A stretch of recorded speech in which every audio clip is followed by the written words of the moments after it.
Welcome to everyone joining us today online for the third presentation this academic year in our ASRI Distinguished Lecture Series. My name is Ranjana Basu, and I am an ASRI scholar. The Animals and Society Research Initiative is a research forum and working group at the University of Victoria for those interested in the critical examination of normalized practices and conceptualizations of human, animal, and interspecies relations. For information on other lectures in this year's series, please visit our website, and Holly is posting the link on the chat for you now, as well as an email address for ASRI if you'd like to join our listserv and stay up to date with monthly emails on news and events. We acknowledge the generous funding by the Brooks Institute for Animal Rights Law and Policy for this lecture series. Thanks also to our co-presenter at the University of Victoria for this lecture, the Center for Global Studies. Today, we welcome Dr. Núria Almiron, presenting under the title Compass, Lobbying and Compassion, Interest Groups, Discourse and Nonhuman Animals. Dr. Almiron is a tenured professor at the Department of Communication at Pompeu Fabra University in Barcelona, Spain. She is also co-director of the UPF Center for Animal Ethics there. Her main areas of research include and combine the ethics and political economy of communication, particularly interest groups and persuasive communication, with critical animal studies, climate change, animal advocacy, and interspecies ethics. Her work has been published in several academic journals, such as Climatic Change, Journal of Agricultural and Environmental Ethics, Environmental Politics, Journalism Studies, Environmental Communication, and the International Journal of Communication. She is the author and editor of several books in various languages, including Like an Animal and Critical Animal Studies, Approaches to Borders, Displacement, and Othering. She is currently the director of the MA in International Studies on Media, Power, and Difference, and coordinator of the research project Compass, Lobbying and Compassion, Interest Groups, Discourse, and Nonhuman Animals in Spain. Now, we will have time after her presentation for a question and answer period, so please post your questions in the chat, and I will try to order those and read them out. So now, with a warm welcome to you, I will turn the mic over to you, Dr. Almiron. Thank you, Ranjana. Thank you so much for this presentation. Thank you also, of course, all the members of the Animals and Society Research Initiative for inviting me, Dr. Deca for inviting me, Holly Cecil for all the organization, and well, the rest of the members of this wonderful center. I really feel honored to be here. And well, it's an opportunity, a great opportunity for my team and myself to share with you this recently research-funded project that we have in our hands. So let me share my presentation. So, well, this session is to introduce all of you to our Compass project, and most of all to the context in which this project has emerged, since work on it is just starting now. And probably the best way to figure out where we are aiming at is looking at where we come from. So this is a presentation for giving the context of the project and also some explanations about what it is about. This is a research that was accepted last July and will be funded for 4 years. And well, first of all, because it is a team project, let me introduce the rest of the members of the team. We are a group of 12 researchers from 4 universities, Universitat Pompeu Fabra and the Center for Animal Ethics I co-direct, Universitat Pontificia de Comillas in Madrid, Universitat de Barcelona and the Observatory of Bioethics and Law, and Universitat de Dominio through also a Center on Politics and Society. All the researchers involved together, we gather expertise in communication, in critical animal studies, in animal ethics and psychology. The majority of us, we are senior researchers, but there are also 3 members that are PhD candidates, and I think the 3 of them are here in this audience, so thank you for coming. And also some of us have direct and professional experience in lobbying and advocacy, though I must say not against compassion, but for compassion. And in all cases, we have experience with animal advocacy. As for the animal ethicists in the team, we have Katia Faria, Efe Baez, and Fabiola Leighton.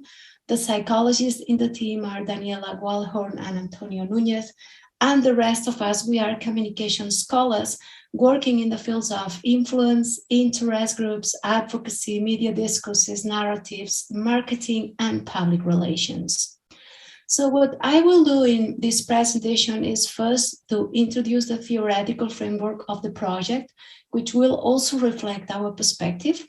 Second, I will provide a summary of some of the previous research that has most directly paved the way for this project, and which I think can illuminate the type of data and results we may obtain from our approach. I have to say here that I will show mostly research that I authored myself alone or with other communication members of the Compass team, because I am bringing to you the most direct context for Compass, which is not only the communication perspective, but also the crossroad of critical animal studies and critical public relations. And of course, it goes without saying that the work of the rest of members of the team in the fields of philosophy, psychology, marketing, etc., is of great relevance as well for the project. But I will here concentrate in what is most directly related to the singularity of Compass. That will be the first two parts of this presentation, and then the third and final part will be focused on specifically the main aims and expectations of the Compass project. So let's start. Compass is the acronym for Lobbying and Compassion, Interest Groups, Discourse and Nonhuman Animals. With this project, we aim to examine how the industry involved in animal exploitation attempts to curb the natural compassion of humans regarding animal suffering. That is, we aim at studying how much the industry's narrative and public relations action is interfering with the natural compassion of humans towards other animals. To do so, we are going to focus on the public communication of three industries involved in animal exploitation: the animal-based food industry, the animal experimentation industry, and the entertainment industry. In this case, the latter including zoos, thematic parks, aqua parks, circuses, and so on. Of course, for such an aim, we could look at the mass public narrative of the industries, which usually are reflected in their advertising messages. However, we aim to look at something less visible than advertising and much more under-researched, and also in our view, more influential than advertising. This is the narrative that the industry conveys through their public relations and public affairs activities. And this is probably what's the most relevant or singular trait of the project. And also, not only this, but what gives it its full, let's say, flavor to the project is the combination of three main theoretical frameworks and perspectives. The three main areas of our theoretical framework are, as you can see in the slide, interest groups, animal ethics, and communication ethics. And our perspective adds to these three approaches, the approaches of the perspective of critical public relations, critical animal studies, and the compassion approach. As for the animal ethics and critical animal studies, I do not think I need to convince anyone in our audience that non-human animals matter morally. Thus, I will simply skip this obvious issue. But let me mention here just what it means for us that we are merging, or that we have an animal ethics approach influenced by critical animal studies, because this may not be immediately clear to everybody. So in practical terms, our merging of animal ethics and critical animal studies means that our perspective points at three main drivers as the roots of our current relationship with other animals. These are capitalism, androcentrism, and speciesism. The critique of capitalism is an axis of critical animal studies, and this project acknowledges the fact that capitalism's origins are deeply rooted in the exploitation trait and ownership of other animals, just as the entire history of humanity has been since the so-called agricultural revolution, only that now with capitalism, or in modern times with capitalism, exploitation and abuse happen in a much efficient and massive way. As for speciesism, there is the idea of not assigning individuals of other species the same moral consideration we assign to human beings. Our starting point here is that this framework has no ethical grounding and is deeply entangled with our own suffering, and therefore connected with human inequality, power relations, and economic interests.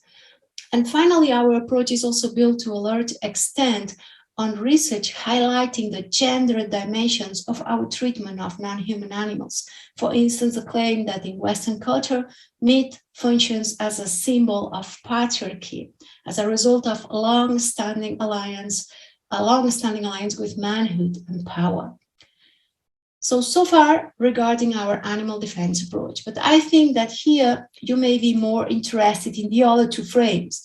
That is, in what are these critical public relations and compassion approaches in order to figure out how they can contribute to animal liberation. So let's go first to the critical public relations approach. The study of public relations and public affairs related to industries involved in animal exploitation can be addressed in different ways. Here we do it from the interest groups theory, the area of research that addresses the role of interest groups in the shaping of public policies and public opinion in democracies. And by interest groups, we mostly refer to associations of individuals or organizations that, on the basis of one or more shared concepts, attempt to influence public policy and the public opinion in their favor. That is simply what we usually call lobbies. However, we also refer with this term to the public or private institutions that may not be associations of individuals or organizations, but work for the same purpose as lobbies. In many instances in agreement with lobbies, in other instances just for their sake. Here we refer to organizations like think tanks, the policy research institutes that go from very academic-oriented centers to purely propaganda-oriented actors, depending on who you look at. Of course, the legitimacy of interest groups as influential stakeholders is a major topic of discussion and of controversy. And to reach any conclusion here is beyond our project scope. We do not aim at Compass to address this controversy, but just to address the issue for the case of animal exploitation. And it is true that in the past, there was a trend to look at this topic with a dualistic gaze, either as considering lobbies and think tanks as mirroring the plurality of society, or as mirroring the power of the elites. But this is a simplistic view. It's a view that has been overcome because it's of little help. Reality is much more nuanced and less black and white. It is definitely true that the capacity of lobbying of corporate business and thus their capacity of influencing society is huge compared to that of non-profit organizations, like for instance, charities, NGOs, or social justice advocates. However, it is also true that not all interest groups out there are evil for democracy, as the examples I have just put, NGOs, charities, or social justice advocates who also lobby in democracy. But of course, it's absolutely true that some lobbies have a very real negative impact, mostly for-profit lobbies. So for our project, the important thing is not about whether all of them, all lobbies and think tanks, all interest groups have or do not have a legitimacy, but whether our studied actors, the lobbies involved in animal exploitation, have a legitimacy of becoming so influential. And of course, this is a rhetorical question because we think they do not have such a legitimacy. No type of violence probably can have any legitimacy to be promoted through discourse and policies. But to convince society, we need something else than our view.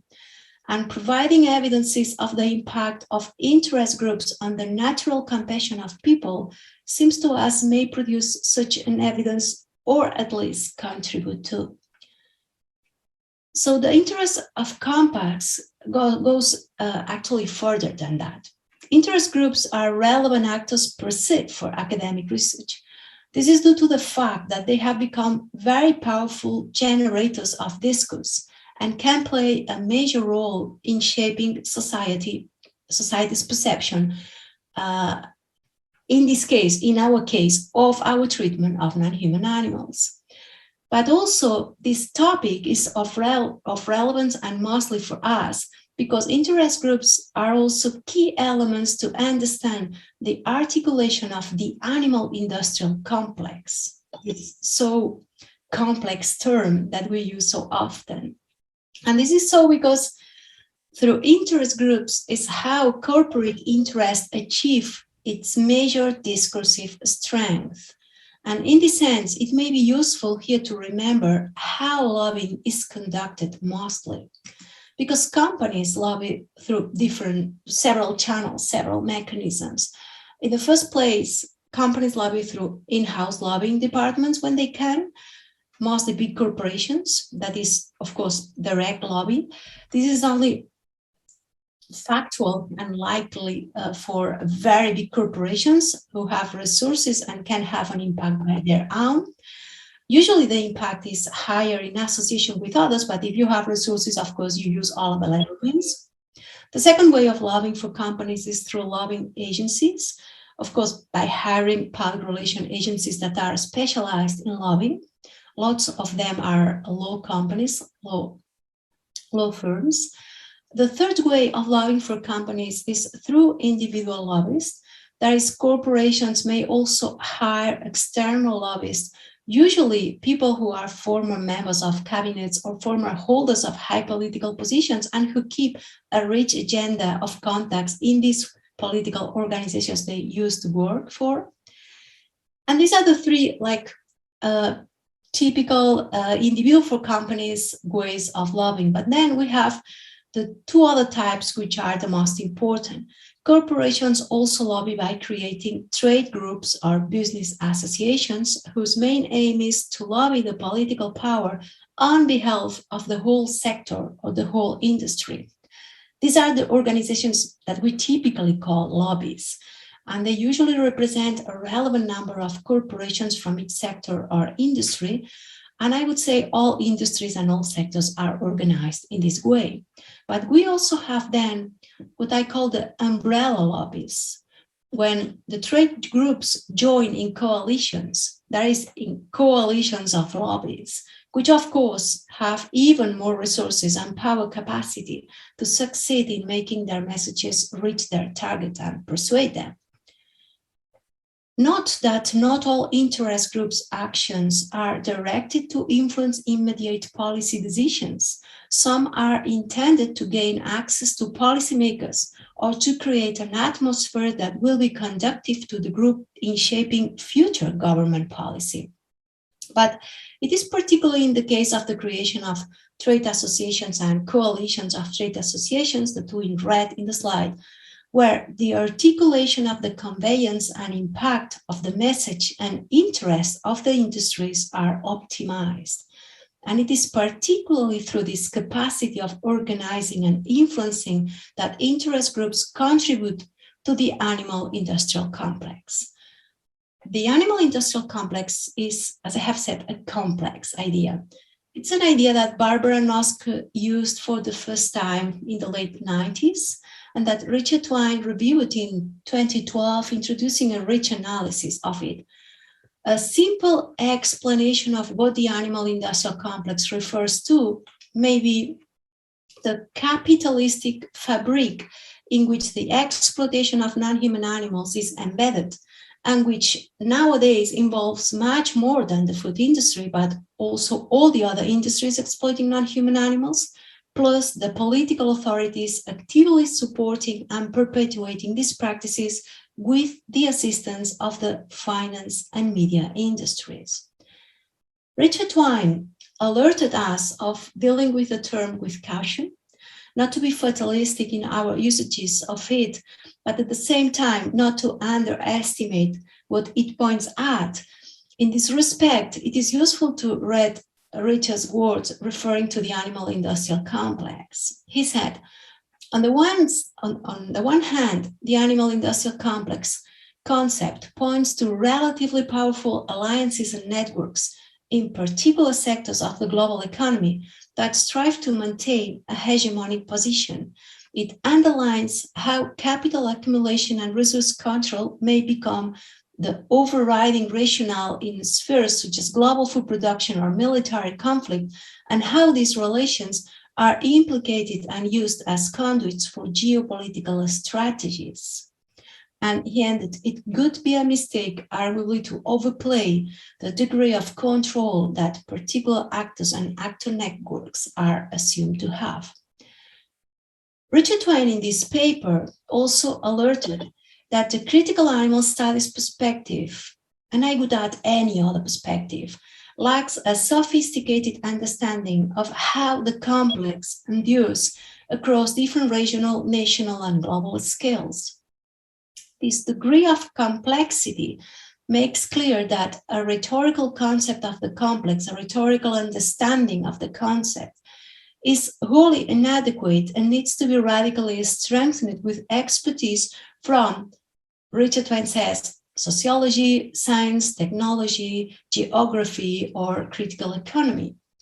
I would add to this that to properly understand the animal industrial complex, we also need the expertise from persuasive communication experts, and more particularly from the field of public relations and influence communication, because it is precisely with these tools, the tools of public relations and interest groups, that the capacity of shaping reality of these industries can be better understood, mainly their capacity for creating discourse coalitions and knowledge networks, or very often pseudo-knowledge networks.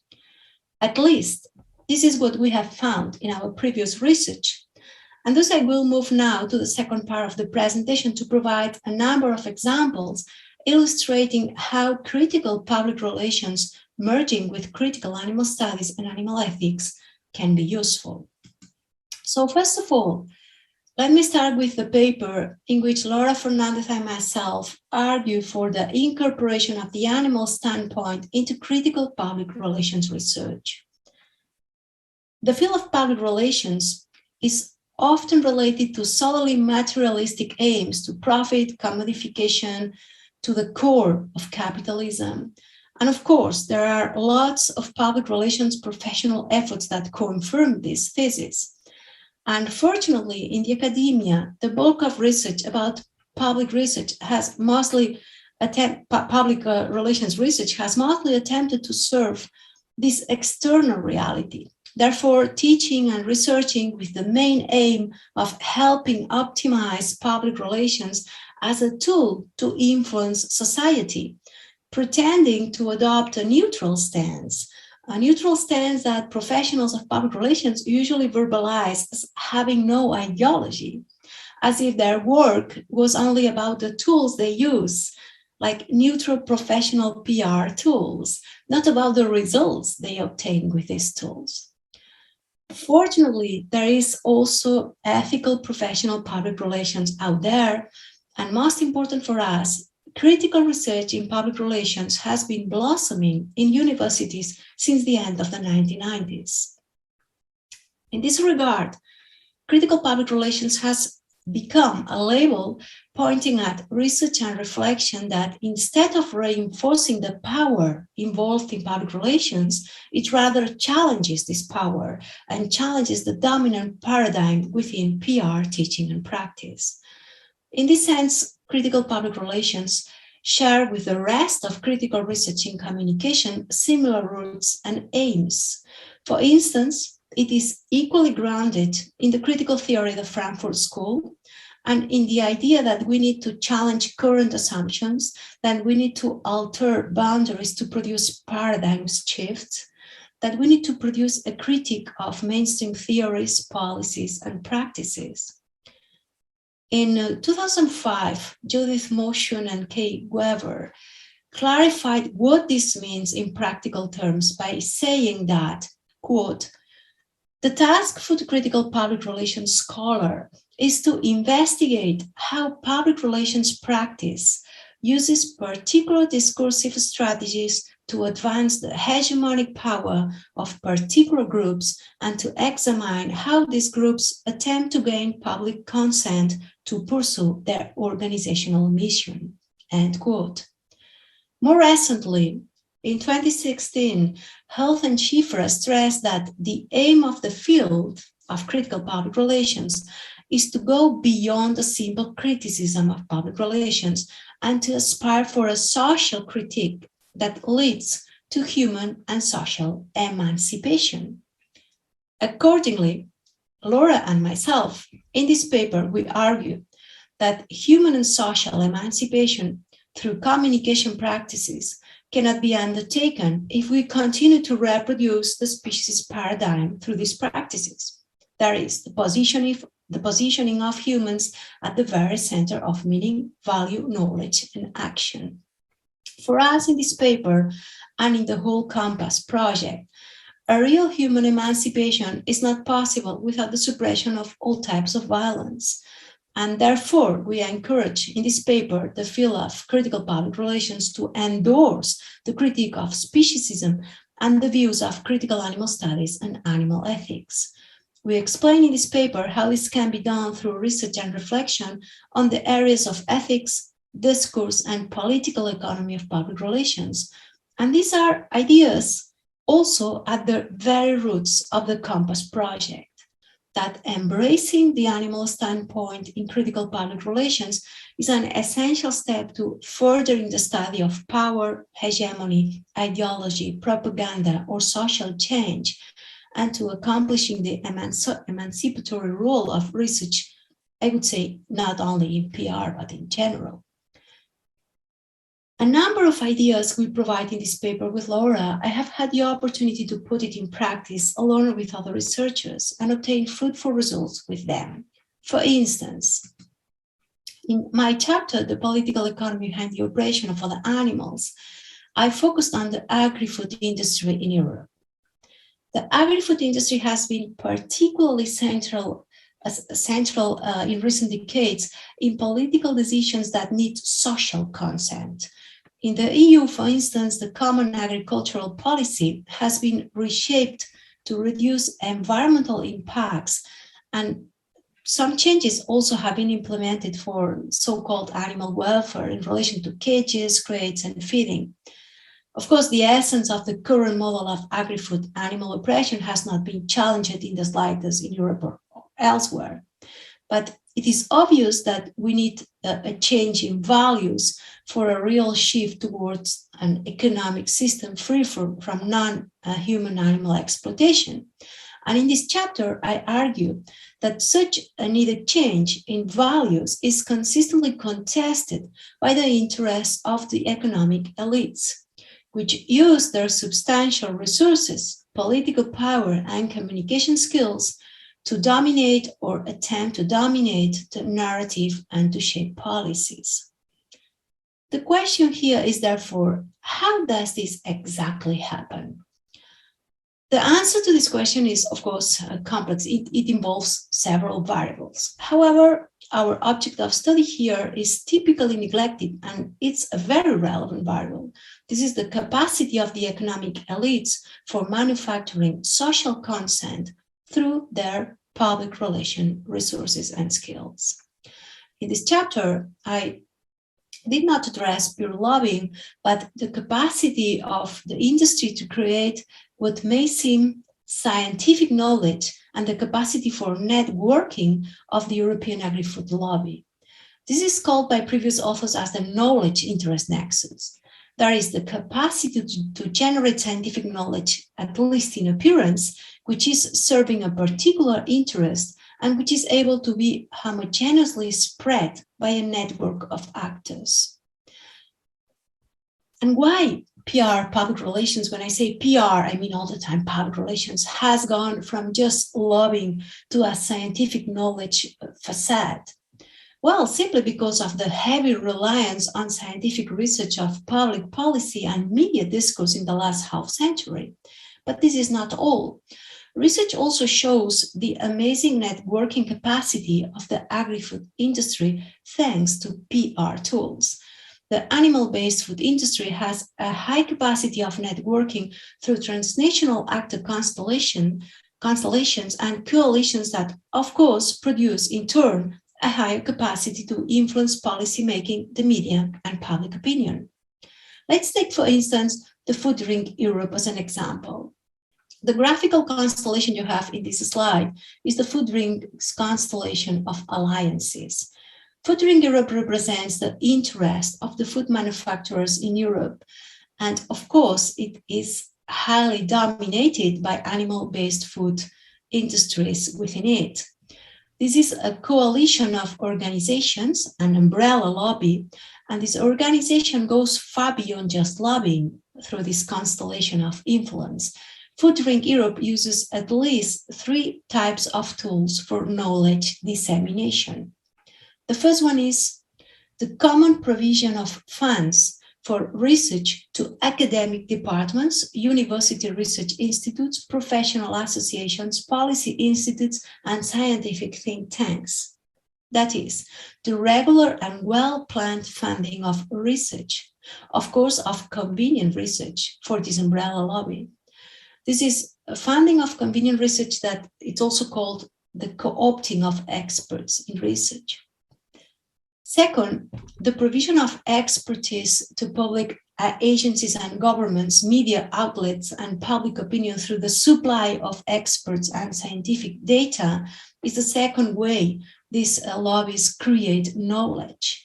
That is, making sure that the industry's interests are fully present in society, but not as a lobbying effort, but as an apparently independent expert voice. This is what we call co-opting of experts in public fora. And third, this umbrella lobby also invests heavily in education programs, particularly aimed at children and young people. These programs are often conducted in cooperation with or with the support of public agencies. This is possible, of course, thanks to the successful efforts of the 2 previous tools of knowledge dissemination, the experts' option in research and the experts' embedding in the public life. Bizarrely, no one sees a conflict of interest in the fact that the ones making food recommendations are the same industries that make profit from selling certain foods. This is just one example. All other lobbies invest heavily also in such tactics. Another example of critical public relations research is the examination I conducted in the case of the meat lobby in Europe regarding their tactics with climate change. I published this research as a chapter in Jason Hanna's edited book, Meatsplaining, in a paper titled Meat Taboo. Here, I specifically analyzed the meat lobby's strategy regarding the ecological footprint of meat to find out how much this strategy aligns with the strategy deployed by the tobacco and climate change counter movements. Those counter movements, if you remember, that Noemi Oreskes and Eric Conway defined as working within the logic of the merchants of doubt. In this paper, I particularly analyzed the communication strategy of the 2 main lobbies of the EU meat industry, the European Livestock and Meat Trades Union, the UECBV, and the Liaison Center for the Meat Processing Industry in the European Union, CLITRABI. Both are umbrella lobbies, that is, coalitions of sectorial lobbies. The first one, the UECBV, is the lobby group of the so-called livestock and meat industry. It includes the trade and market, slaughterhouses, cutting and preparation plants, the wholesale meat trade, and international meat traders. It represents more than 50 national federations from 24 countries in Europe, while the second one, CLITRABI, is the lobby group representing the interests of the European meat processing industry, including 26 national meat federations. And as you can see in the slide, they are having its next conference at home for me in Barcelona on May 22. In this chapter, I explained how the UMIT lobby mirrors the strategies of the tobacco and climate change counter movements by replicating two of their main strategies. First, by casting doubt on whatever is against their interest, on the impact of their business on climate change, on the impact of meat on human health, on the cruelty of their business, on veganism. Second strategy they use is capturing as much attention and initiative of public officers as possible to delay real change and to prevent all the stakeholders, like nonprofit organizations, from being influential. Therefore, this research identified a dual strategy, which is contradictory in terms. On one hand, the UMIT lobby adopts a pro-scientific greenwashing narrative to suggest that the industry cares for the environment and it's already investing in its improvement. In doing so, they build or try to build an image of we do care for the environment, and they add to this, we do care for human health and we do care for animal rights. But on the other hand, and simultaneously, they step up lobbying efforts to protect corporate interests by blocking real policy action. These results align with previous findings with Nathalie Gazal in our research of the vivisection animal experimentation industrial complex. My next example. It is well known that the entire span of animal research from captivity to death causes immense suffering for hundreds of millions of non-human animals every year. Thanks to the work of animal advocates, the public is increasingly aware of this suffering and deeply disturbed by it, as surveys show everywhere, every year. Shockingly, in response to this increasing awareness, the vivisection industrial complex lobbies more reinforces actually their lobby against animal welfare regulation and animal rights activism. In this article with Professor Gazal, we discuss how the political economy of the vivisection industry supports the species business of animal testing by mimicking the language of animal welfare to increasingly obstruct the public's compassion. What we did was to conduct a political economy analysis of the industry and a discourse analysis of the messages of their main think tanks. We showed that the animal experimentation business is an industrial complex. Here, the term vivisection or animal experimentation industrial complex designates different types of organizations and businesses whose source of funding depends on or is related to using non-humans for research. The organizations that form the vivisection industrial complex are mainly of three types. They can be public or private companies directly conducting or commissioning animal testing, mainly pharmaceutical, but also chemical, cosmetic, tobacco, the governments. They can also be academic institutions, universities, research labs, medical schools, etc. And they can be also suppliers of animals for research and of related services besides animal testing, such as providing organs, instruments, and training. It is noteworthy to mention that governments are major players in this industrial complex as well. They are major players through their direct involvement in animal testing and their indirect involvement through research funding, public universities, defense, and so on. Not the least, governments also impose regulations to test products and substances for human consumption, like drugs, chemicals, and cosmetics on non-humans before marketing. Cosmetics not anymore in the EU, but in the rest of the world, this has not changed. So if we take into account the fact that the pharmaceutical industry is mostly owned by investment funds, and thus it is in the hands of the finance system, we can clearly see how this business involves the three key actors for an industrial complex to be formed. There is the industry itself, the governments, and the finance sector. In our analysis in this paper, we showed how the think tank's narratives, the think tanks connected to the vivisection lobbies, reinforced the notion of human supremacy and are and were instrumental in building a discursive network of support for this notion.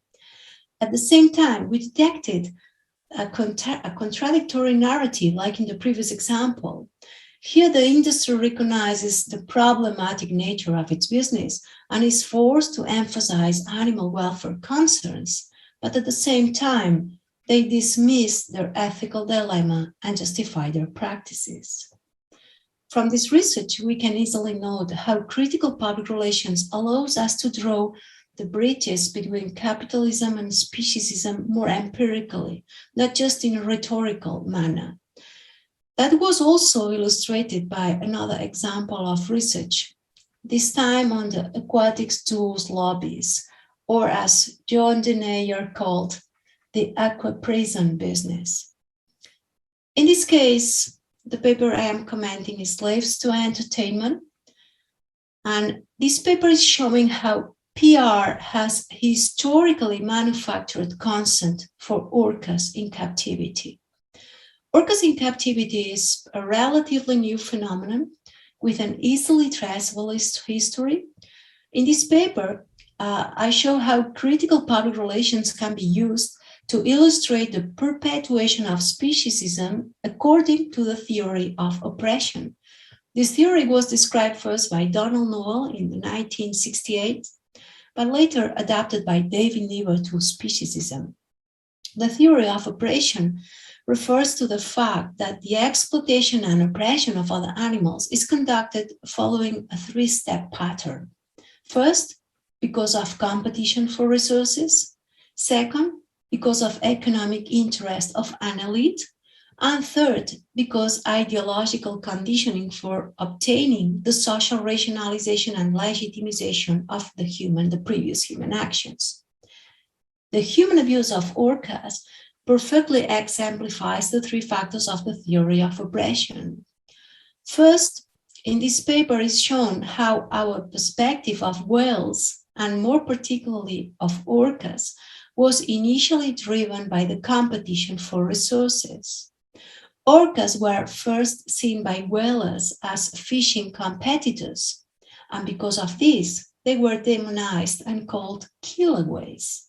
Killer whales, which actually is a wrong translation from a Spanish expression from Basque whalers, who were among the first whalers in the world. Second, orcas were later discovered as fascinating, majestic beings, interesting for entertainment purposes and thus exploited for economic interests. And third, the paper shows how PR tactics were used by the elites to manufacture consent for both narratives, with, in particular in the paper, an emphasis on the aqua prison industry and how ideological conditioning was constructed by this industry's public relations arms to legitimize the exploitation of orcas in modern times. Of course, this can be applied to the rest of non-human animals captive in aqua parks and in all types of zoos. But here the story, the narrative I'm building for you is the one that I built for the paper, and it's focused on the orcas history. So this industry has been forced, probably more than any other industry, to constantly invest on washing campaigns without being able to stop the progressive erosion of its public image, particularly since the documentary Blackfish was launched. The aggressive PR reaction of the industry against this documentary is also illustrative of the need for critical animal studies research to focus on communication and public relations to illuminate how power and oppression is articulated.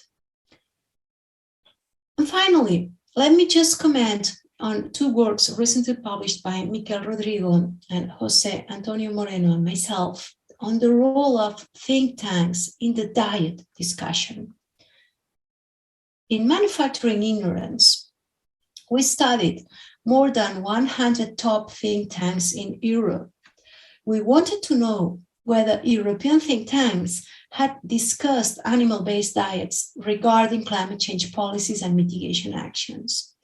To this end, we conducted a frame analysis on the discourse of these think tanks and found that, with a single exception, there isn't a real discussion. Actually, the attention paid as a whole was just ridicule. For these reasons, we conclude that think tanks in Europe had and are contributing in reality to manufacturing ignorance rather to any sort of discussion regarding the impact of the animal-based diet on the climate, least to say on ethical issues. It must be noted that the sample of organizations include top policy research institutes in Europe. As for the reasons why they have not been able to deal with the link, well, we point at ideological reasons related to economic, anthropocentric, and patriarchal worldviews. Here, the single relevant exception was British think tank Chatham House, with one of the best analyses on the impact of animal-based food on global warming. However, as for the rest, the summary was that think tanks are mostly man-driven, pro-industrialist, androcentric, and speciesist places. In the second paper, and final example of my list, in this case with Jose Antonio Moreno, we addressed the debate about the meat tax in the UK. The graph in the slide is showing the both sides of this apparent debate, the for and against the tax, the meat tax. However, after carefully looking at it, we concluded that the debate about the meat tax in the UK was not really a debate between two sides, but just a reaction by the meat industry with the support of the conservative political class and a bunch of neoliberal think tanks and climate obstructionists. Their message was and is magnified by the fact that it is very homogeneous, even though we cannot identify a PR campaign behind. However, we can identify how the role of think tanks, even if only a few of them, was particularly relevant since they worked as the expert voice in the narrative against the meat tax.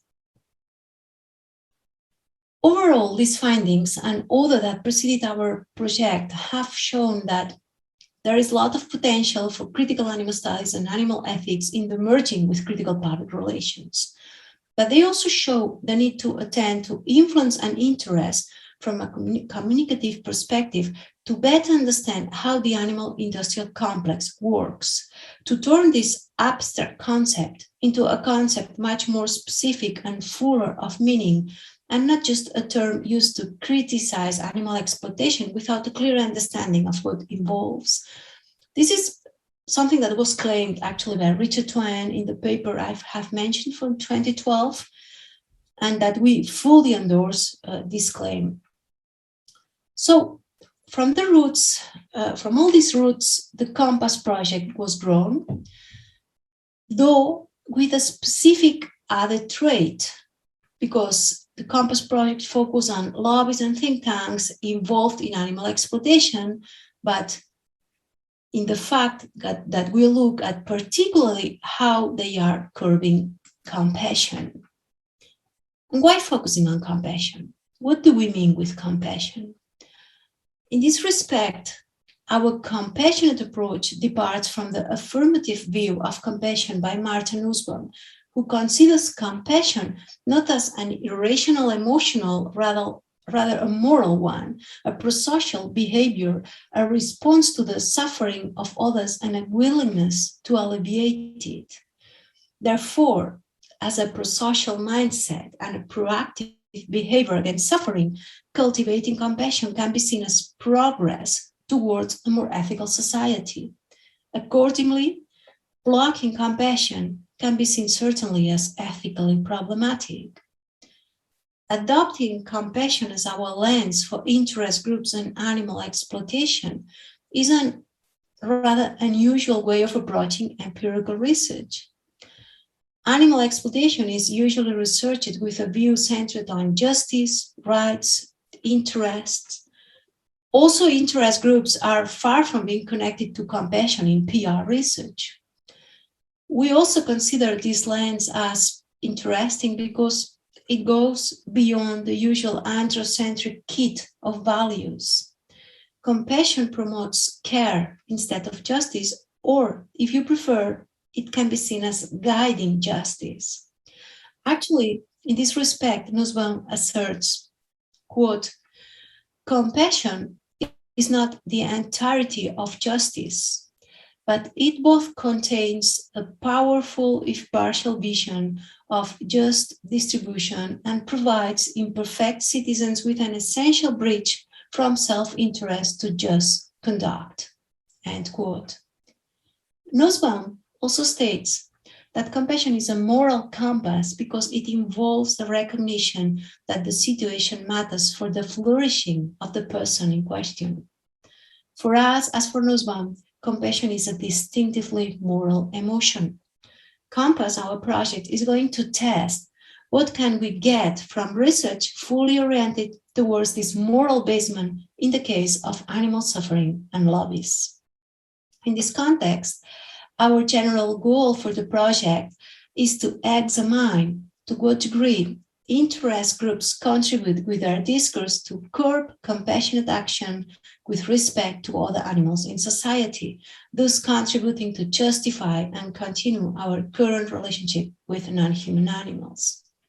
By compassionate action, we mean both passive and active action. Passive action, not contributing to any action that may interfere in the well-being of other animals, and active action to actively contribute to increase the well-being of other animals.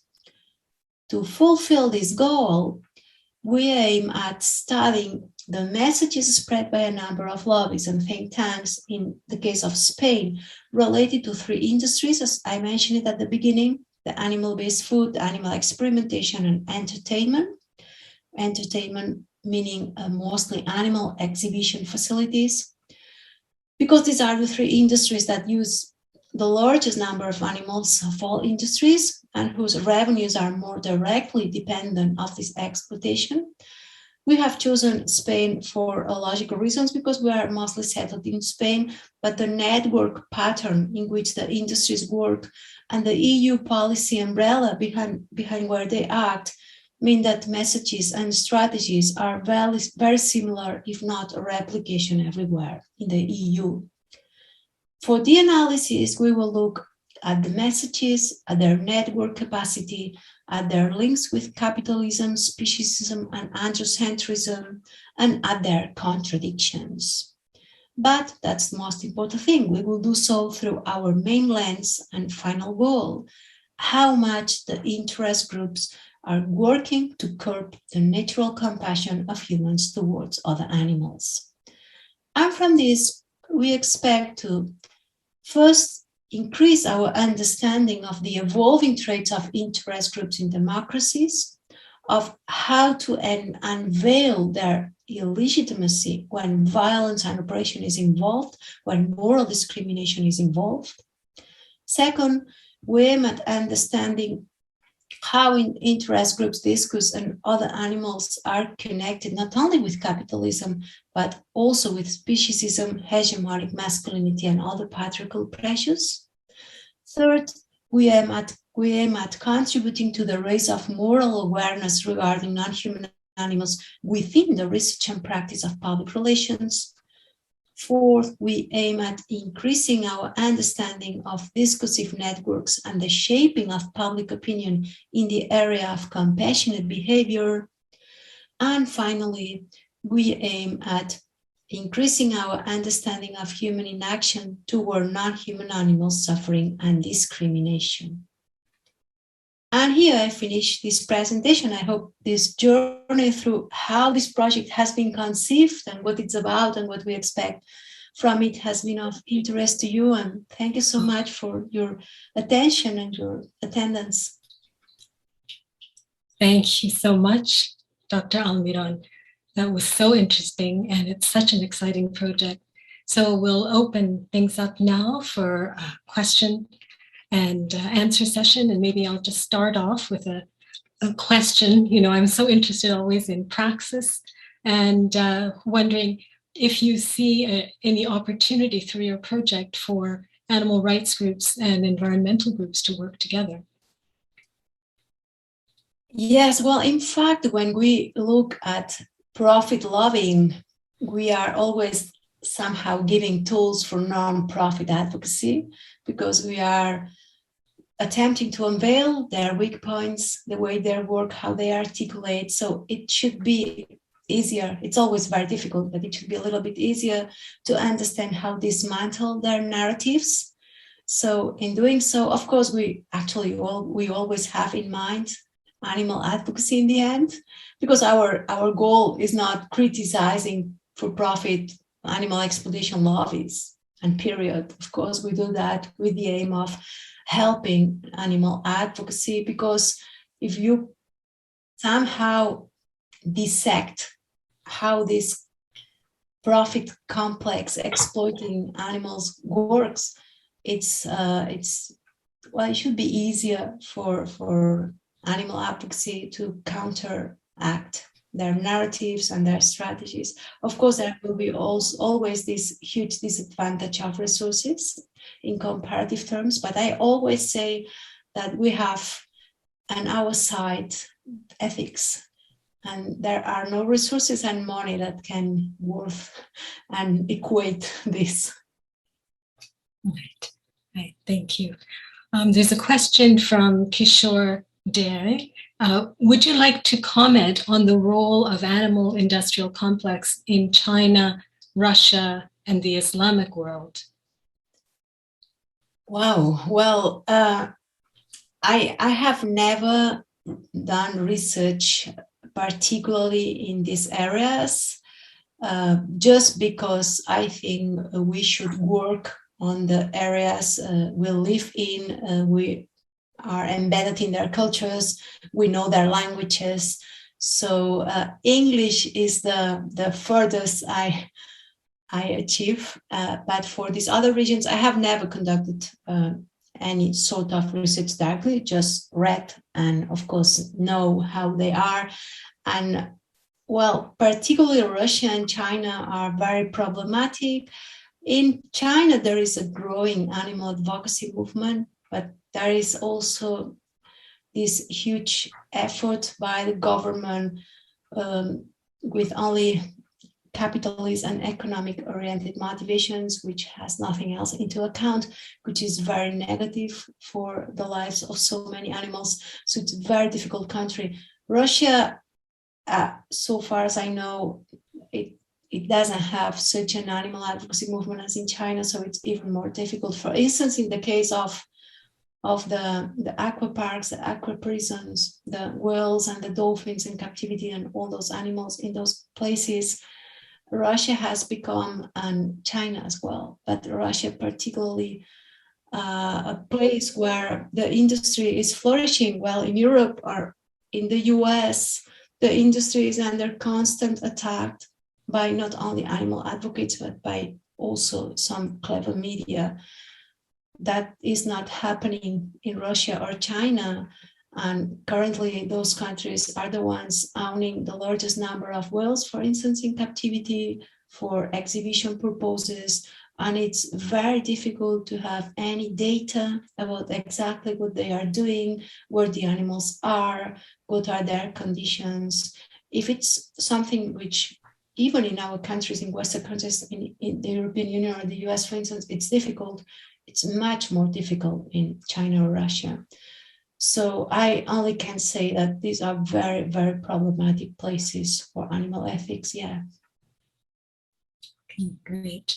Another question from Manisha. Thank you so much for the fantastic presentation. Can you say how Compass will measure the curbing of compassion, and what is the primary methodology? A wonderful question. I cannot answer it right now. We are just starting and we are building the tools. But this is exactly, I didn't want to be very technical, but yes, actually we are now focused on defining first what do we consider as lobbies and think tanks, what we consider as discourse from these entities, because of course discourse is easy to pick up from media, for instance, but what is discourse from a lobby? So we have to define this. We have to, of course, define how to measure the promotion or prevention of compassion through discourses.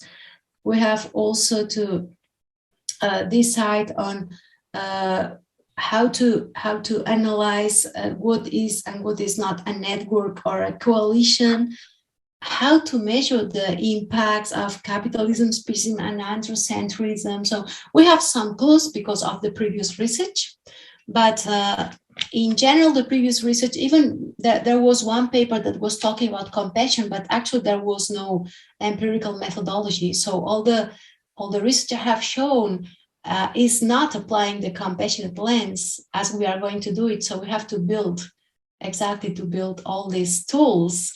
So that's why I didn't go in depth into it, but that's a challenge, and we are now just on that. Yes. Another question from Kishore is, what is the impact of COVID-19 pandemic and the zoonotic diseases on the role of the animal industrial complex? Wow, this is a very, very general question. Well, there is a link because zoonosis has been explained as diseases coming from non-human animals, or diseases that can be transmitted from animals, human animals to non-human animals, the opposite. This is how zoonosis is traditionally defined. And of course, there are some industries that have been more or less alerted of their discourse to be shaped according to this now common knowledge issue, which is zoonosis, which was something that people didn't know about it like 2 years ago, or a few people knew about it. However, this is a very problematic topic for me, because I need to learn more about. What I know so far is that there is an area which is totally under-researched, which is probably more important than the typical zoonosis that we have been talking about, related to the exploitation of animals in farms and having those non-human animals there under such poor conditions that they are easily contagiated by diseases coming from outside. Also, the loss of habitat for animals in nature also being a trigger, a driver for zoonosis to develop. All this is something that I need to research more, because when you look at the papers, and we have been doing that, actually we have been doing this at the Center for Animal Ethics, and surprisingly, my final, well, not conclusion, but insight was, well, that's not so clear how it works. But there is something which is almost not discussed, and which is very clearly probably the most important place where we bridge the species, the species gap is bridged the most, and these are laboratories. Because in laboratories is where tissues, fluids, and all sort of corporal stuff is mixed among different species. And then, for instance, for manufacturing vaccines. And these are places that are probably more likely that zoonosis or those sort of contagious spreads start. But you cannot read anything at all about this anywhere, because there is such little information. These places usually are under strict control of security, all people working there signing confidential agreements. It's very difficult to know what's going about in these places. But well, a very difficult topic. I cannot go more inside this because of the limitations I have just expressed. I don't know enough. I think there is not enough research done. I think there is a lot of like superficial gossip around this and not enough deep research conducted on what exactly means zoonosis, what exactly is happening within those laboratories that we don't know, and how this compare with the risk of zoonosis outside in nature or farms. I'm sorry for not being clear about, but it's a very complex topic. Thank you. And another question is, so thank you, Dr. Almiron, for your insights in this lecture, and congratulations on the progress of Compass. You mentioned the documentary Blackfish in your presentation, and my question is to ask if you could share your perspective from Spain, if there are comparable documentaries there providing a voice for animals and to counter the animal entertainment industry lobbying.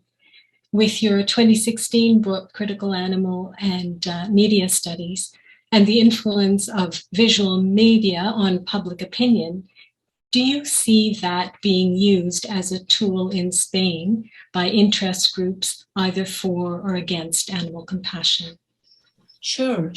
I think it should be used everywhere, and it's being used everywhere. In Spain, there are a number of documentaries made in the last years. We have a list of documentaries in our website at the Center for Animal Ethics, which is very updated, and we have there the most, we think, anti-speciesist and for animal advocacy documentaries. And sure, there are a couple, 3 or 4 excellent documentaries that have been launched in the last 3, 4, 5 years in Spain. But elsewhere, I mean, also in the US, in the rest of Europe, the key thing here is how to make a black fish. I mean, blackfish, the impact of blackfish is something that is really unusual. And it's probably because a combination of factors that it's very difficult to control. The documentary was very good in terms of how it pointed to a particular industry, to a particular corporation that was also easy for them to build a more clear narration that not just criticizing in general. Probably the tools they used, using people who were former collaborators of the abuse and who have turned into animal advocates. This is always a very useful technique, and not just a technique. These people is real, but I mean, using these people, what we call converters, is a very good strategy because it's what touches people, the audience who are not convinced, and see that those people thought as they are thinking now, and they have changed their mind. So it's a very good documentary that applies very good strategies. But exactly why they had such an impact, it's very difficult to know.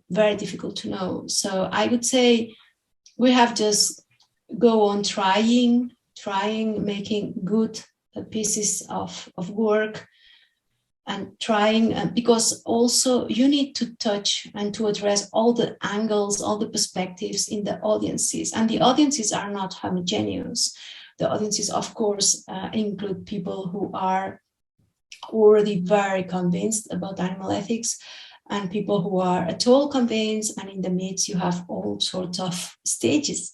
So every piece of documentary can have more or less impact depending on the audience.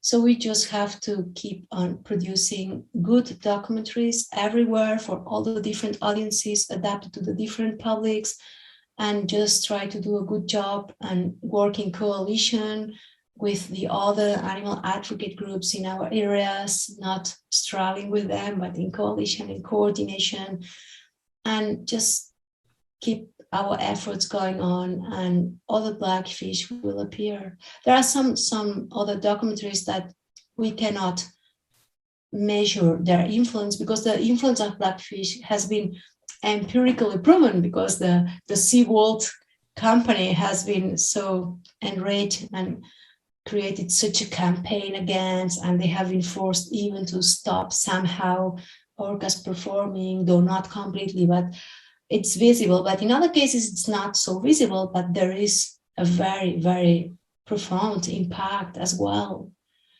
So yes, just everywhere.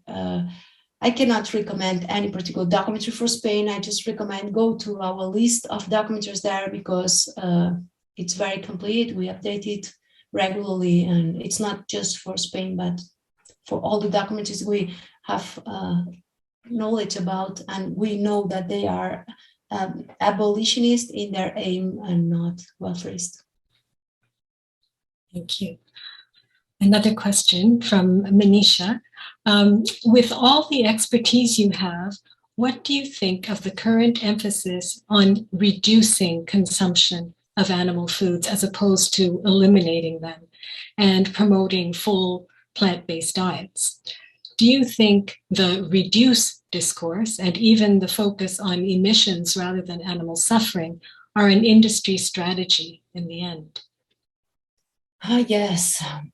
Well, on my view, these are not the best strategies possible. I think maybe you can have an impact in the short midterm, but I don't think you have an impact in the long term with this sort of strategies, like the revolving meat on Monday, or I don't know, being flexitarian or these sort of things. I think you can only have real and persistent change when the shift is made based on ethics. That's something that it's proven once and again in research.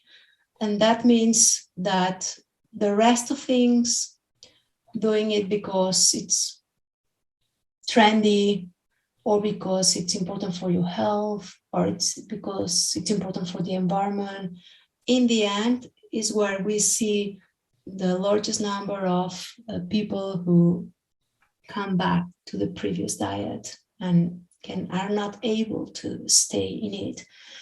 So I don't think these are the best strategies at hand. But that said, I understand that in some occasions, some groups think that that's the single thing that can have some impact in where they are working or among their audiences. I don't think I could do it, but I understand they do it. And I think you can do that and still be an abolitionist, just understanding that this is just a step forward and that there is another step after this. And at the end, you achieve the abolitionist goal, but I don't think I could apply it myself, for instance. But I understand. I don't think it's the best strategy. I understand they do it. I understand that NGOs, animal NGOs, in some places, they are just exasperated because change is so slow, and they just change and try other ways of working. There are some examples. I have some examples in mind, but I'm not going to comment them because I understand their trouble, and I don't think I know more than them. They are there on the street working. So my feeling is that the single strategy that works long term is ethics, and ethics cannot be step by step. I mean, you cannot just kill a little bit someone. You kill it or you don't kill it. But I don't criticize the NGOs that do that at all, never. I just don't share their strategy, but I don't criticize it. I don't know if I'm answering. It's really difficult issue. Carrie Freeman has her hand up. I'm sorry if I didn't see that earlier. Do you want to unmute yourself? Please, Carrie. Oh, hey. Oh, put my video on. Thank you so much, Núria, for this presentation. Like I know I follow a lot of your work, but I learned some new stuff, and I really want to say what a mark you're making in studying corporate discourse in promoting, animal exploitation. And I think you're making such great contributions with you and your PhD students and your fellow scholars. I wanted to have you comment a little bit more about public relations, because I've tried to use PR literature to help in terms of animal advocacy, but so much of PR literature in academia is corporate. Like it assumes that you're advocating for corporations, and that's fine. And sometimes it is fine, but they also portray activists as like this pesky, bothersome public that you have to deal with, instead of thinking, no, activists are doing PR. And so, and I think critical PR is a new field. And like, so are you, anyway, I just wanted you to speak to that, because I feel like for those of us who teach communications, that's a real, I don't know, it's a real disconnect that they don't really have that normative, that ethical aspect. They're more about corporations like trying to be truthful or not being too selfish, but they're not really thinking about like how to help nonprofit groups or marginalized counter-hegemonic groups use public relations. Yes, maybe we can exchange in the future the literature, because I'm sure you have some literature that I don't have. Yes, 99% of the literature in this field is thinking for profit and corporate business. There are some that try to embed some ethics, and that I think they are quite useful, though in the end they are for profit, but there are some list of ethical recommendations that they're useful. And then there is this critical public relations issue, which actually they were born in the late 1990s. So they have like 2 decades behind them. And I discovered them like 5 years ago, no more than that. And it's probably because they are a few people. Right. They started as long as I know, they started in Scotland, actually, around some universities there, and it's a small group, but these people have been producing really another type of public relations reflection, which of course has no animal advocacy at all embedded, but it's thinking for nonprofits. And that's why I think it's so convenient for them to also open to the animal rights and animal interests, because they are so close already. And actually the publication I start with, the critical public relations encouraging, in the first publication with Laura, it's within a journal which has these stands, probably the single journal with these stands. And they were somehow wanting this approach because they identified that this was something that was interesting for them. So very interesting approach, very interesting people, very small, but some publications that I can share with you if you want, that are relevant for nonprofit. No mentions to animal advocacy, but for nonprofit they are relevant. But yes, it's super difficult in our field but that makes it more interesting, I think. Yeah, that's a way that we can make a difference to the literature there. Yes, and I don't know you, but my students in the public relations track, they are very open to all criticism, to rights, animal rights, human rights, to everything. Probably because during the whole degree, they have so much corporate that when you produce something, it's a little bit different. They like, yes, that's possible. And I always try to bring to the classroom, but I'm not teaching anymore in the undergrad, but in the undergrad and also in the masterclass, I try to bring non-profit advocates, professional. There are professional non-profit lobbyists, not a lot of them, but there are some of them. And they are excellent examples for the students. We've come to the end of our time for the question and answer. So I wanted to thank you, Dr. Almiron, so very much. And also to the Brooks Institute for Animal Rights Law and Policy for funding for this lecture series. Thanks also to our co-presenter at the University of Victoria, the Center for Global Studies. And next up in our Distinguished Lecture Series is the online presentation, January 19th, by Dr. Maria Elena Garcia, presenting under the title, Landscapes of Death, Political Violence Beyond the Human in the Peruvian Andes. And you can pre-register for that on our ASRI website, following the link provided at the top of the chat. So in closing, just a very big thank you to Dr. Almiron for this excellent presentation and talking about this very exciting project. Thank you so much, and congratulations for this so interesting series. That's great. And finally, thank you all for joining us today.